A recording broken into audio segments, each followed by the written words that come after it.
Hi. From those of you that don't know me, my name is Kathi Kinnett. I'm Senior Vice President of Clinical Care with PPMD, and you might wonder why I'm talking about care when we're supposed to be talking about clinical trials. Those aren't the same thing. But I think that we'll find that care is very important in clinical trials.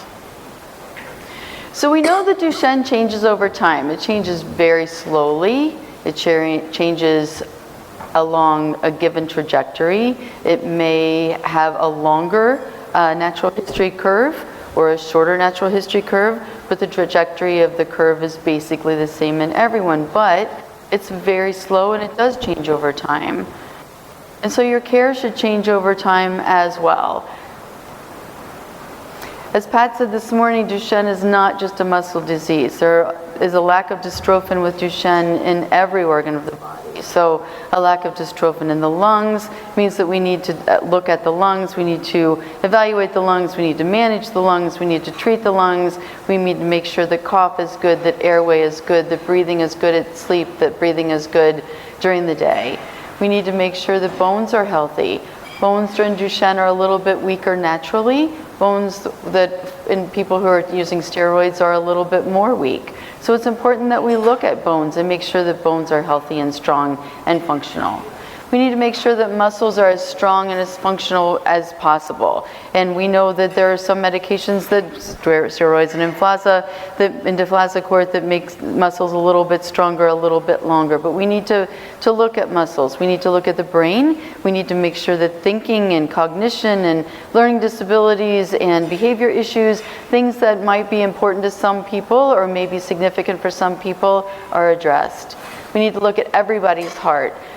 The lack of dystrophin in the heart leads to cardiomyopathy, and cardiomyopathy leads to heart failure. And so it's very important that we take a look at the heart, make sure that the heart is as functional and as healthy for as long as possible. And we need to look at the GI tract. As I said this morning, food goes in and food comes out. So we need to make sure that food's going in appropriately, that food's coming out appropriately, and that everything is being absorbed along the way. So this is not just a muscle disease. There are lots and lots and lots of parts of Duchenne that need to be addressed.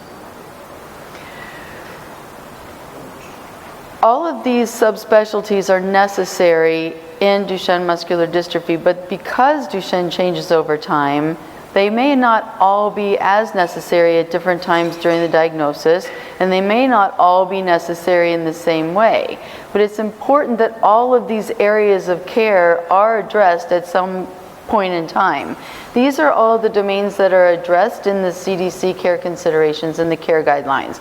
So we know that when you're first diagnosed, it's important to see a genetic counselor, and that families need to have a genetic counselor and genetics involved so that we have an appropriate diagnosis, because appropriate diagnosis is the first step to being involved and engaged in a clinical trial. If we don't have that diagnosis, if we don't have the genetic report, we can't begin to even think about clinical trials.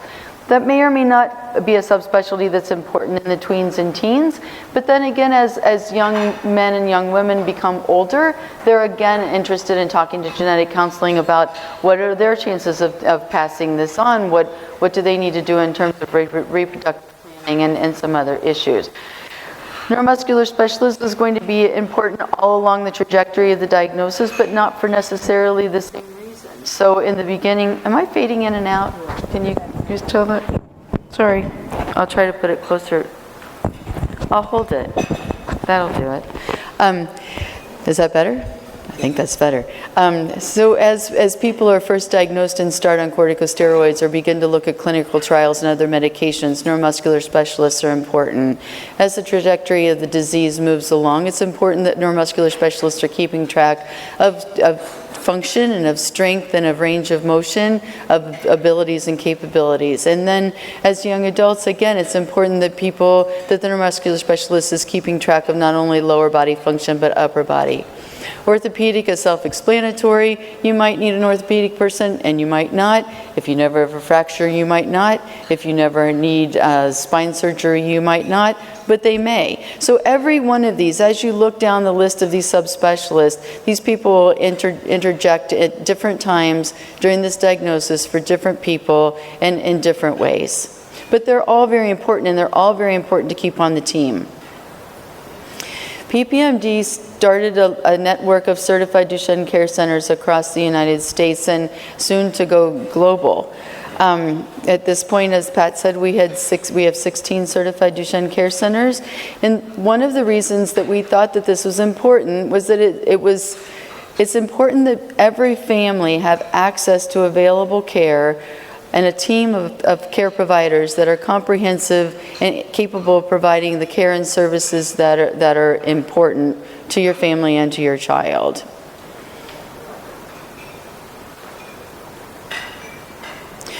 Each one of these centers is I'm going to go back a little bit, sorry. Each one of these centers is going to provide care and services to your children and your family in a way that's standardized. So when the MD Care Act was passed, the MD Care Act had care guidelines for families living with Duchenne, for children living with Duchenne.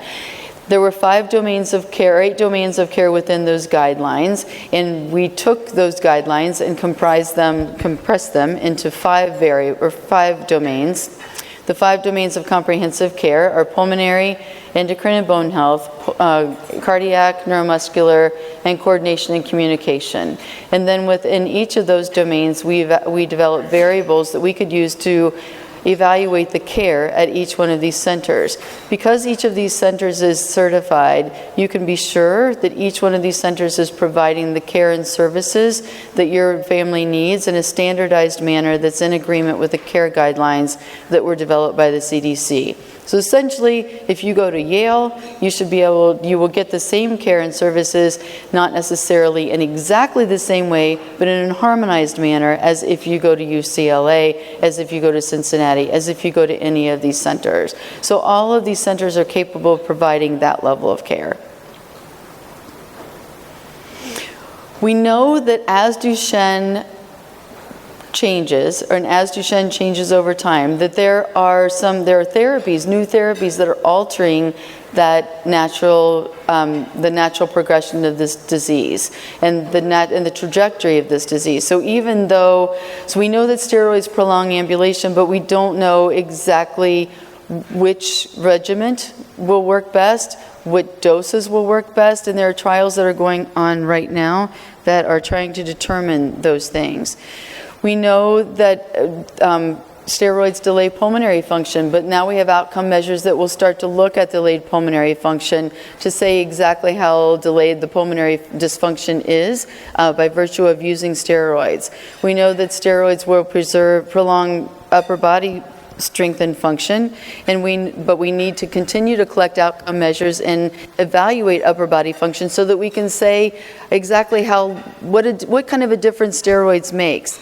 We know that exon skipping also prolongs ambulation and delays loss of function, but it's going to be very important that we continue to collect this information at these clinical visits so that we can know exactly how these therapies are impacting function.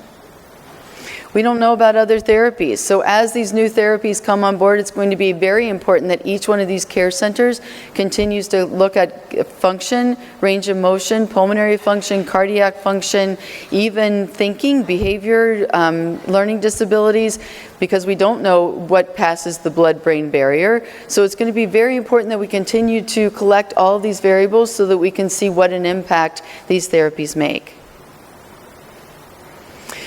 Standardized care is important because it improves access to optimal care, again in agreement with the care guidelines. We know that if we reduce variability in care, that we have less noise in those clinical trials. So for example, if you have a clinical trial that 6-minute walk test is the primary outcome, that's great. So you have 6 different sites, let's say, and all 6 sites are evaluating the 6-minute walk test. That's great as long as all 6 sites are providing care in the same way. If all 6 sites are encouraging stretching from diagnosis, wearing AFOs at night from diagnosis, standing as much as possible, and appropriate exercise, then you can be fairly assured that the clinical trial outcomes or the 6-minute walk test from all 6 of those centers will be meaningful. You can compare those against each other. However, if you've got 3 centers that aren't encouraging that standard of care, it's going to be really difficult to compare the 4 centers that are encouraging that standard of care against the clinical trial participants from those 2 centers that that standard of care is not encouraged. So standardized care across clinical trial sites and across clinical certified Duchenne care centers is important. And because most of these are major clinical trial sites, standardized care across these clinical trial sites is extremely important. The other thing that we talked about in the pulmonary meeting last year was the use of the pulmonary function test as a primary outcome measure, and whether breath stacking or the encouraging of breath stacking by holding your breath and then taking another breath and another breath and another breath, so really filling your lungs as much as possible, doing that several times a day in order to keep those muscles, those breathing muscles flexible and pliable, whether that made a difference in pulmonary function tests. So if we standardize the use of breath stacking across clinical trial sites and across certified Duchenne care centers, then outcome measures or trials that are using pulmonary function test as primary outcome measures will have comparable results.